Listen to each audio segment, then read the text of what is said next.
જીવ વિજ્ઞાન પ્રકરણ 2 સપુષ્પી વનસ્પતિમાં લિંગી પ્રજનન।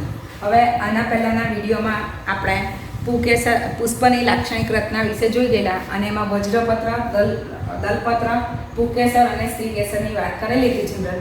હવે એના માટે આપણે થોડું રિપીટેશન જોઈએ તો જે પુષ્પની વાત કરવામાં આવેલી હતી તો પુષ્પ કેવા હોય છે તેની વાત કરેલી હતી કે આકર્ષક પુષ્પ જોવા મળે છે, અને જે દલપત્ર છે તેની વાત કરેલી કે દલપત્ર આકર્ષક અને વિવિધ રંગના જોવા મળે છે અને તે પરાગનયનમાં મદદરૂપ થાય છે। તો આ ગુલ્મ નામની વનસ્પતિ છે એના પુષ્પની અંદર જોઈએ તો આપણે એક દલપત્ર છે એ જુદું એટ્રેક્ટિવ બનેલું જોવા મળે છે અને એ પરાગનયનની અંદર મદદ કરતું જોવા મળે છે। હવે પુકેસરની પણ વાત કરીએ કે વનસ્પતિની અંદર જોઈએ તો પુકેસર જુદા જુદા પ્રકારના આવેલા જોવા મળે છે। તો આ જે ગુલ્મ નામની વનસ્પતિ છે એની અંદર આ જે દેખાય છે તમને, તો આ બધા પુકેસરો છે। આ પુકેસરો છે, આ બધા જે છે ટોચ પર આવેલા એ પુકેસર છે અને મધ્યમાં જે દેખાય છે તે સ્ત્રીકેસર છે। તો આ રીતે આપણે જોઈએ તો આ પુકેસર અને સ્ત્રીકેસર જોઈ શકાય છે। હવે આ પુકેસર બધા છૂટા જ છે, એકબીજા સાથે જોડાયેલા નથી। હવે બીજી એક વનસ્પતિની આપણે વાત કરવાની છે તો આપણે એક શબ્દ જોઈ ગયેલા કે દલલગ્ન પુકેસરની વાત કરેલી હતી આપણે, દલલગ્ન। તો દલલગ્ન પુકેસર કોને કહેવામાં આવે છે કે જે પુકેસર છે એ દલપત્ર સાથે જોડાયેલા। તો ધતુરા નામની જે વનસ્પતિ છે એની અંદર આપણે જોઈ શકીએ છીએ કે એની અંદર આ જે પુકેસર આવેલા છે, પુકેસરની સંખ્યા 5 હોય છે, ગુલ્મોની અંદર પુકેસરની સંખ્યા 10 હોય છે, આની અંદર 5 હોય છે। અને આ જે છે પુકેસરો તે જો તમે ધ્યાનથી જોશો તો તમને ખ્યાલ આવશે કે એ દલપત્ર સાથે જોડાયેલા છે, એટલે આને દલલગ્ન પુકેસર કહેવામાં આવે છે આ રીતે, બરાબર। તો આ આટલી રચના તમને બતાવવાની હતી એ આપણે જોઈ ગયા। હવે પુકેસરની આપણે ઘણી બધી વાત કરી દીધી છે, ત્યાર પછી આપણે એના નુકસાન વિશે પણ જોઈ ગયા કે ભાઈ પુકેસર હોય તો પુકેસરમાંથી જે પરાગરજ છૂટી પડે છે તો એ પરાગરજ છે તે આપણે લિંગી પ્રજનન માટે તો આવશ્યક છે જ, પણ આપણને કેટલીક વખત નુકસાન કરે છે અને તેના માટે આપણે જોઈ ગયેલા કે તે તીવ્ર એલર્જી પ્રેરક છે। અને પેલા ગાજર ઘાસની પણ આપણે વાત કરી ગયા છે। ત્યાર પછી આપણે એની ઉપયોગિતાની વાત કરી હતી કે એ પોષક દ્રવ્યથી ભરપૂર આવેલા હોય છે, એટલે એનો ઉપયોગ સપ્લિમેન્ટરી એટલે કે પૂરક આહાર તરીકે કરવામાં આવે છે અને રમતવીરો અને ઘોડાની રેસમાં એનો ઉપયોગ કરવામાં આવે છે। હવે એના પછીની વાત છે તો એની જીવિતતાની વાત કરવાની છે। તો જીવિતતાની વાતમાં આપણે કહી શકીએ કે ભાઈ પરાગરજ છે એ ફલન માટે ખાસ ઉપયોગી છે અને લિંગી પ્રજનન માટે ફલન માટે ઉપયોગી છે। તો જ્યાં સુધી પરાગરજ છે એ પરાગાશયમાંથી છૂટી પડે અને છૂટી પડીને પરાગાસન પર પહોંચે અને ત્યાં સુધી પહોંચે ત્યાં સુધી એ જીવિત રહેવી જોઈએ, બરાબર। એટલે પરાગાશયમાંથી પરાગરજ છૂટી પડે અને આ રીતે છૂટી પડે અને સ્ત્રીકેસરના પરાગાસન પર પહોંચે તો ત્યાં સુધી એ જીવિત રહેવી જોઈએ, તો તેને તેની જીવિતતા કહેવામાં આવે છે। તો કેટલીક વનસ્પતિની અંદર આપણે જોઈએ તો જીવિતતા ખૂબ ઓછી હોય છે, લગભગ 30 મિનિટ જેટલી હોય છે। ડાંગરની અંદર જોઈએ, મકાઈની અંદર જોઈએ તો 30 મિનિટ જેટલી જીવિતતા જોવા મળે છે, જ્યારે કેટલીક વનસ્પતિની અંદર એની જીવિતતા છે તે મહિનાઓ સુધી જોવા મળે છે। તો એવી કઈ વનસ્પતિ છે અથવા કઈ કુળની વનસ્પતિ છે તો રોઝેસી છે, લેગ્યુમિનેસી છે, આ બધી કુળની વનસ્પતિ છે એની અંદર મહિનાઓ સુધી પરાગરજ છે એ જીવિત રહેતી જોવા મળે છે। હવે બીજું આપણે જોઈએ કે ભાઈ પરાગરજ છે એની જીવિતતા ઓછી હોય તો લાંબા સમય સુધી એનો સંગ્રહ થઈ શકે છે। તો કઈ રીતે એનો સંગ્રહ થઈ શકે છે તો આપણે યાદ છે કે કૃત્રિમ વીર્યદાનની અંદર આપણે જે આંખલો હોય છે તેનું વીર્ય છે તેને થીજવવામાં આવે છે, તો એ જ રીતે આ પરાગરજ છે તેને પણ આપણે પ્રવાહી નાઇટ્રોજનની અંદર -196 ડિગ્રીએ એને સંગ્રહ કરવામાં આવે છે, બરાબર। અહીં ઘણી બધી વનસ્પતિનો પરાગરજનો સંગ્રહ કરવામાં આવે છે, એટલે એને પરાગનિધિ અથવા તો પરાગ બેંક કહેવામાં આવે છે અથવા તો પોલન બેંક કહેવામાં આવે છે। અને આ જે પરાગરજ છે તેનો ઉપયોગ પાક સંવર્ધનની અંદર કરવામાં આવે છે। પાક સંવર્ધન એટલે આપણે ઉચ્ચ જાતિના ઉચ્ચ લક્ષણ ધરાવતા પાકોની અંદર મેળવવા માટે એનો ઉપયોગ કરવામાં આવે છે। તો આ રીતે આપણે જે અત્યાર સુધી ભણ્યા એ પરાગરજ વિશેનું એટલે પુકેસરનું હતું। હવે ત્યાર પછીનું જે આવશ્યક ચક્ર છે ચોથા નંબરનું, એટલે આપણે જોઈ શકીએ કે આ પહેલું ચક્ર છે તે વજ્ર ચક્ર હતું, બીજું ચક્ર એના પછીનું હતું તે દલ ચક્ર હતું, ત્યાર પછીનું આ પુકેસર ચક્ર હતું અને ચોથા નંબરનું જે ચક્ર છે તેને આપણે સ્ત્રીકેસર ચક્ર તરીકે ઓળખીએ છીએ। સ્ત્રીકેસર ચક્રને આપણે જાયાંત તરીકે લઈએ છીએ। જો આ શબ્દ એક નવો છે તમારા માટે, જાયાંત એટલે સ્ત્રીકેસર, બીજું કંઈ નથી। તો આપણે સ્ત્રીકેસરની વાત કરવાની છે। હવે કેટલીક વનસ્પતિની સ્ત્રીકેસરની વાત કરીએ તો એની અંદર એક જ સ્ત્રીકેસર આવેલું હોય એટલે એને એક સ્ત્રીકેસરી કહેવામાં આવે છે, બરાબર. તો એવું કઈ વનસ્પતિમાં જોવા મળે છે? તો ફેબેસી કુળની વનસ્પતિ, બરાબર. હવે ફેબેસી કુળની વનસ્પતિ એટલે કઈ વનસ્પતિ? તો કઠોળ વર્ગની વનસ્પતિ છે, એની અંદર એક જ સ્ત્રીકેસર આવેલું જોવા મળે છે. એટલે એનું જે પુષ્પ છે તે એક સ્ત્રીકેસરી પુષ્પ કહેવામાં આવે છે, ફેબેસી કુળ ને કઠોળ વર્ગની વનસ્પતિ, બરાબર. હવે કેટલીક વનસ્પતિની અંદર છે તો એક કરતાં વધારે સ્ત્રીકેસર આવેલા હોય છે એટલે સ્ત્રીકેસરની સંખ્યા વધારે હોય છે તો એને બહુસ્ત્રીકેસરી કહેવામાં આવે છે. હવે જ્યારે સ્ત્રીકેસર હોય તો એની અંદર પાછી બે શક્યતા રહેલી છે કે કાં તો સ્ત્રીકેસર છે તે જોડાયેલા હોય છે અથવા તો સ્ત્રીકેસર કેવાય છે છૂટા હોય છે, મુક્ત હોય છે. તો જેની અંદર મુક્ત હોય તેને મુક્ત સ્ત્રીકેસરી કહેવામાં આવે છે. તો મુક્ત સ્ત્રીકેસરીનું ઉદાહરણ છે જાસૂદ નામની જે વનસ્પતિ છે હિબિસ્કસ, એની અંદર મુક્ત સ્ત્રીકેસરી જોવા મળે છે. એટલે સ્ત્રીકેસરની સંખ્યા એક કરતાં વધારે હોય છે પણ સ્ત્રીકેસર છે છૂટા જોવા મળે છે. હવે એનો બીજો પ્રકાર છે એ યુક્ત બહુસ્ત્રીકેસરી. તો યુક્ત એટલે જોડાયેલા. તો એ કઈ વનસ્પતિમાં જોવા મળે છે? તો એ ચંપાની અંદર જોવા મળે છે. ચંપા નામની વનસ્પતિ છે એની અંદર જોવા મળે છે. અને બીજું છે કે અફીની અંદર જોવા મળે છે. એટલે જે મુક્ત એટલે છૂટા જે જોવા મળે છે એ ચંપાની અંદર જોવા મળે છે અને યુક્ત જે જોવા મળે છે તે અફીની અંદર જોવા મળે છે. એટલે ટૂંકમાં આ જે વનસ્પતિ છે એની અંદર એક કરતાં વધારે સ્ત્રીકેસરો આવેલા જોવા મળે છે. હવે આપણે સ્ત્રીકેસરની વાત કરીએ તો સ્ત્રીકેસરની રચના જોઈએ એટલે કે જે સ્ત્રીકેસર ચક્ર છે તેનું એક એકમ એટલે એને સ્ત્રીકેસર કહેવામાં આવે છે. તો આપણે સ્ત્રીકેસરની રચનાનો અભ્યાસ કરીએ તો સ્ત્રીકેસરની આપણે વાત કરીએ તો ધતુરા નામની વનસ્પતિની અંદર આપણે સ્ત્રીકેસર જોઈ શકીએ છીએ ઇઝીલી. તો એનું એ સ્ત્રીકેસર છે એ હું તમને બતાવું છું. તો આ એનું સ્ત્રીકેસર છે, જો દેખાય છે તમને?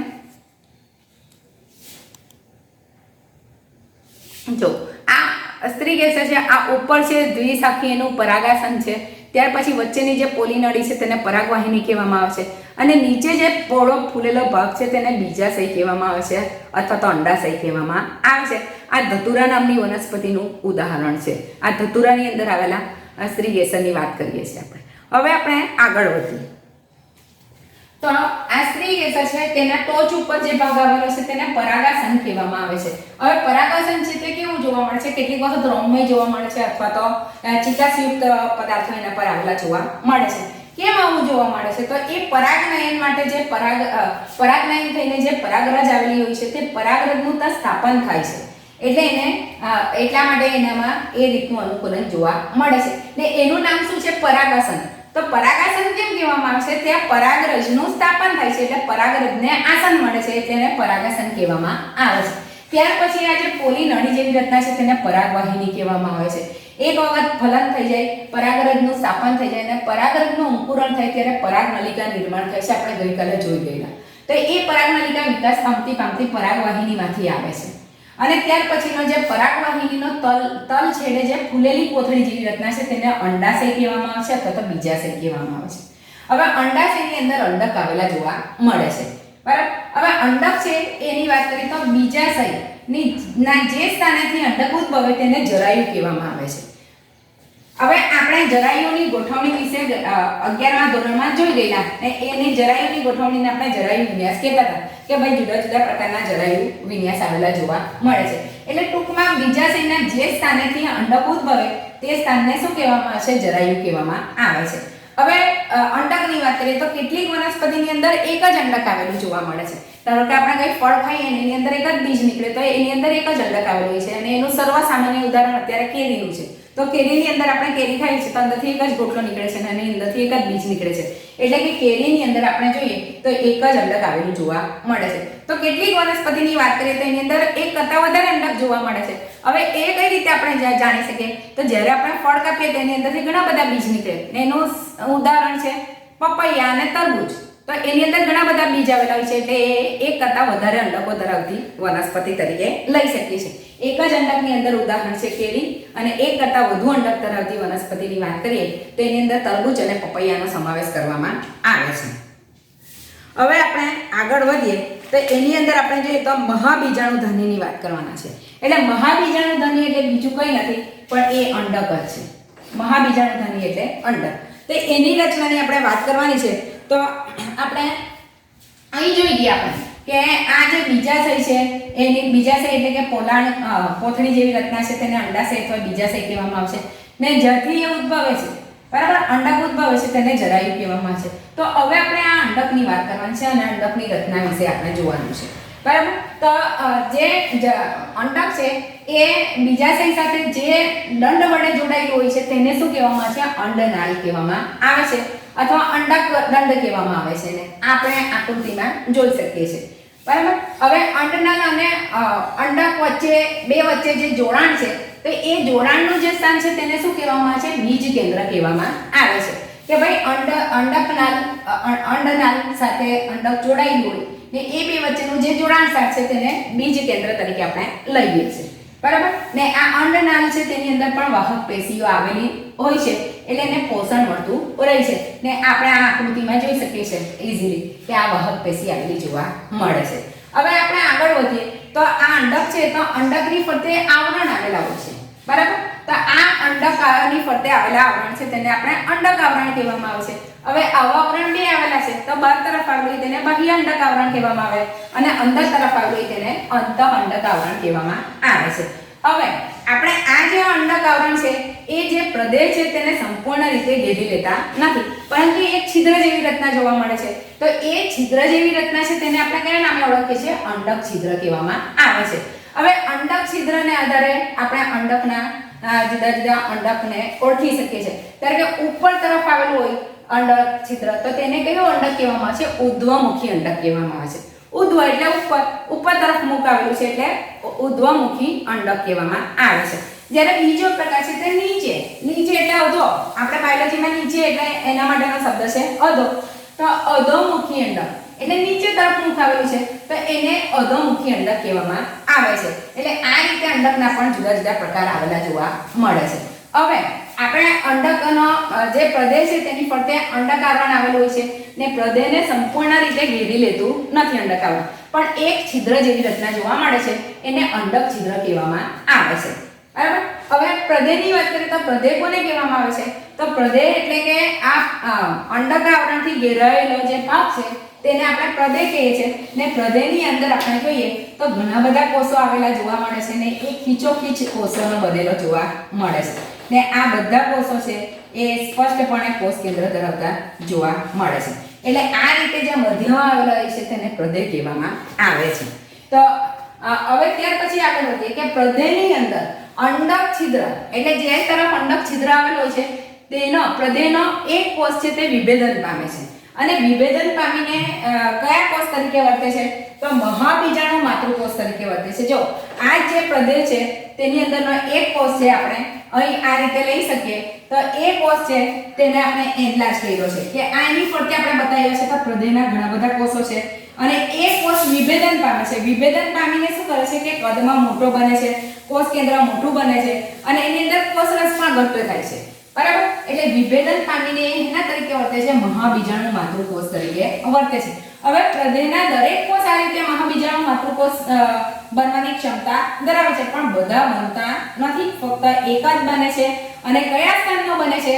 તો અંડછિદ્ર તરફનો એક કોષ છે એ વિભેદન પામે છે. કોનો કોષ? તો પ્રદેશનો એક કોષ છે. હવે પ્રદેશના કોષો છે એમાંથી એ વિભેદન પામે છે એટલે એ હંમેશા કેવો હોય છે? દ્વિકીય હોય છે અને એ જે વિભેદન પામેલો કોષ છે એમાં ભવિષ્યમાં એમાંથી મહાબીજાણુ નિર્માણ થવાનું છે એટલે એ કોષને મહાબીજાણુ માતૃકોષ તરીકે આપણે ઓળખીએ છીએ અને ઇંગ્લિશમાં એને આપણે જોઈએ તો મેગાસ્પોર મધર સેલ કહેવામાં આવે છે અને ટૂંકમાં એને MMC તરીકે આપણે ઓળખીએ છીએ. હવે આ મહાબીજાણુ માતૃકોષ છે એમાંથી મહાબીજાણુ નિર્માણ થાય છે. તો આ મહાબીજાણુ માતૃકોષમાંથી મહાબીજાણુ નિર્માણ થવાની જે ક્રિયા છે તેને મહાબીજાણુ જનન કહેવામાં આવે છે. એટલે નિર્માણ થવાની ક્રિયા એટલે એને જનન કહેવામાં આવે છે. તો એ કઈ રીતે થાય છે? તો આ જે મહાબીજાણુ માતૃકોષ છે તેનું અર્ધીકરણ થાય છે. અર્ધીકરણ થાય એટલે એની અંદર પહેલા આપણે જોઈએ તો એકમાંથી બે કોષ નિર્માણ થાય છે ને આપણને ખબર જ છે કે અર્ધીકરણ થાય એટલે એના રંગસૂત્ર જે એટલે એ જે દ્વિકીય હતો તેને બદલે હવે કેવો થઈ જાય છે? એકકીય થાય છે અને પાછું તેનું એક વખત સમવિભાજન થાય છે અને 4 કોષ નિર્માણ થાય છે બરાબર. હવે આપણે જોઈએ તો એક મહાબીજાણુ માતૃકોષ હતું તેનું અર્ધીકરણ થયું અને અર્ધીકરણમાંથી 4 કોષ નિર્માણ થયા. હવે આ ચારે ચાર કોષ છે તે મહાબીજાણુ કોષ તરીકે આપણે અથવા એને મહાબીજાણુ તરીકે લઈ શકીએ, પરંતુ એની અંદર જે આવેલા ચાર કોષ છે એમાંના 3 કોષ છે તે અવનત પામે છે અથવા નાશ પામે છે અને એક જ જે મહાબીજાણુ છે એ સક્રિય રીતે આગળ વધીને ભ્રૂણપૂટનો વિકાસ કરે છે, બરાબર। તો આવી રીતે એક જ સક્રિય થઈને આગળ વિકાસ થાય છે તો એને એક કોષીય વિકાસ કહેવામાં આવે છે કે બાકીના 3 છે તે કેવા છે, અવનત પામી જાય છે, ફક્ત એક જ એક્ટિવ થાય છે અને એક જ સક્રિય બને છે। હવે આપણે યાદ રહેવું જોઈએ કે આ મહાબીજાણુ છે તે હંમેશા કેવો હોય છે, એકકીય હોય છે। હવે એમાંથી ભ્રૂણપૂટ નિર્માણ થાય છે, તો ભ્રૂણપૂટની આપણે વાત કરીએ તો કઈ રીતે એમાં આગળ વધે છે, એનો વિકાસ કઈ રીતે થાય છે, તો તેની વાત કરીએ કે હવે પછીની જે ક્રિયા છે તે બધી સમવિભાજનની ક્રિયા થવાની છે, બરાબર। હવે આ જે સક્રિય મહાબીજાણુ હતું તેનું એક વિભાજન થાય છે અને એકમાંથી બે કોષ કેન્દ્ર નિર્માણ થાય છે। જો આ વિભાજન છે તે કોષ કેન્દ્રનું થાય છે, એની ફરતે કોષ દિવાલ નિર્માણ થતી નથી। હવે ત્યાર પછી જોઈએ તો એકમાંથી બે કોષ નિર્માણ થાય છે, આ બંને કોષો છે તે ધ્રુવ તરફ જાય છે, બરાબર। ત્યાર પછી એ બંને કોષનું પાછું એક વખત વિભાજન થાય છે અને બેમાંથી ચાર કોષ કેન્દ્ર નિર્માણ થાય છે, બરાબર। એ પણ ધ્રુવ તરફ હોય છે અને ત્રીજું વિભાજન થાય છે એટલે એક પછી એમ 3 વિભાજન થાય છે, એકમાંથી 2, 2માંથી 4 અને 4માંથી 8 કોષ કેન્દ્ર નિર્માણ થાય છે અને 8 કોષ કેન્દ્ર છે એમાંના 4 છે એ બંને ધ્રુવ તરફ આવેલા જોવા મળે છે, બરાબર। હવે એનો આગળ વિકાસ કઈ રીતે થાય છે અને એની ગોઠવણી કઈ રીતે જોવા મળે છે તેની વાત કરીએ આપણે। તો આ જે 8 કોષ કેન્દ્ર આવ્યા છે તો આ 8 કોષ કેન્દ્રમાંથી અકેટ કોષ કેન્દ્ર બંને છે તે મધ્યમાં ખસે છે, બરાબર। ને બે કોષ મળીને જે રચના બનાવે છે, બે કોષથી પણ બે કોષ કેન્દ્ર ભેગા મળે છે અને જે રચના બનાવે છે તેને શું કહેવામાં આવે છે, દ્વિધ્રુવીય કોષ કેન્દ્ર કહેવામાં આવે છે, બરાબર।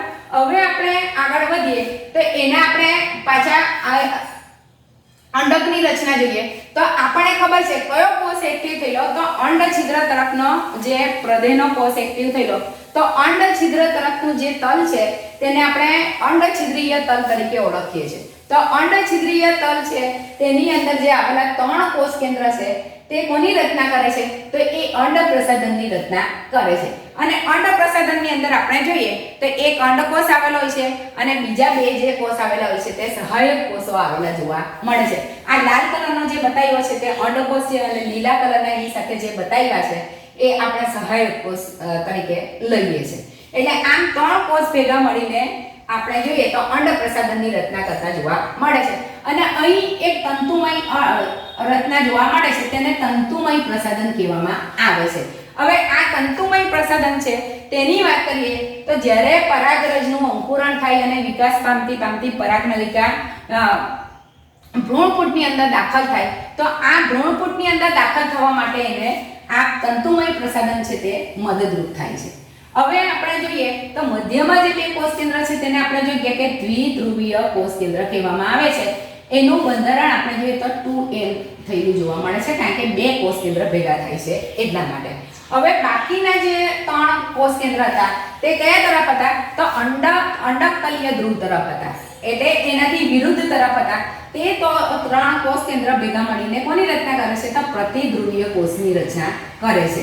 આમ આપણે જોઈએ તો આ ભ્રૂણપૂટ છે એટલે ભ્રૂણપૂટને આપણે માદાજન્ય જનક તરીકે લઈ શકીએ અને એની પુખ્તતા એ રચના જોઈએ તો એની અંદર જોઈએ તો કોષ કેન્દ્ર કેટલા આવેલા હોય છે, 8 આવેલા હોય છે અને કોષ જોઈએ તો કેટલા આવેલા હોય છે, 7 આવેલા જોવા મળે છે।